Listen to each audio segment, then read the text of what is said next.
The Saffron Terror, Part 3.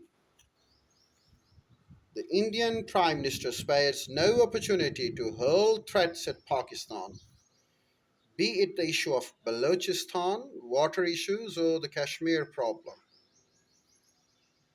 The innocuous ideologies of Hindutva are always there at the back of spiritualizing all the evils against Pakistan. However, people of the Valley of Jammu and Kashmir are the ones sinned against the most.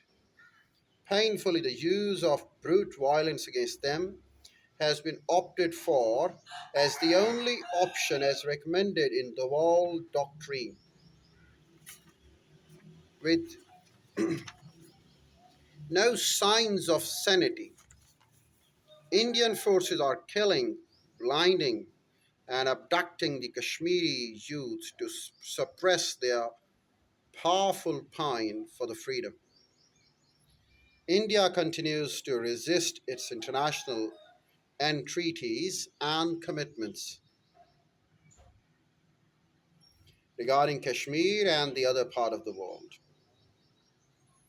A plethora of UN resolutions favoring Kashmiri's right to self determination is the matter India hates to listen about.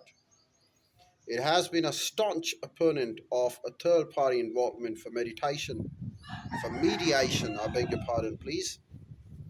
It has been it has even been a staunch opponent of a third party involvement for mediation regarding Kashmir dispute. Well, there are the resolutions by UNO to have a plebiscite for the people of Jammu and Kashmir to decide either in favor of Pakistan or in favor of India. And this is where they do not accept the mediation of the third party. In fact, Jawaharlal Nehru, then the Prime Minister, had gone into the UNO, and it was on their request that UNO took the case, and of course, there had been the process, and then after the process, such resolutions were passed, and they are binding upon all the members, including Pakistan and India. The fact of the matter is that Sangh Parivar's volunteers and inspired people have penetrated the Indian military, and this nexus is going to be the most serious threat not only for the integrity of India itself, but also for the security and stability of the whole region. As it had been observed that in 2014 elections, Modi's BJP tried anti Pakistan rhetoric to galvanize massive public support. This itself speaks volumes about BJP's intentions towards Pakistan. Since entering the power corridors, Modi has left no stone unturned in squeezing Pakistan. The Indian military's frequent doctrinal somersaults, incessant modernization, and the resultantly staggering arms race are the outcomes of such a strategic culture owned by India's incumbent leadership. In order to ally his RSS pals, Modi has orchestrated the mantra of surgical strikes on Pakistan territories.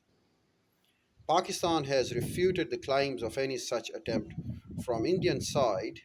However, the ironic fact is that Indian military, without anticipating the grave consequences, is perpetually weighing the so-called limited war options under the nuclear hangover. However, the Hindutva bigots in the Indian military seem not to be ready to abandoning this path of the limited war, despite knowing the truth that any cold start possesses all the potentials of getting extremely hot. In addition to that recent news that BJP activists found recruiting for ISIS, well, they call it Daesh, Dawlat Islamia fil Iraq, Washam, Islamic State of Iraq and Syria. So now they have been recruiting for ISIS. I'll tell you more about the same in my next video.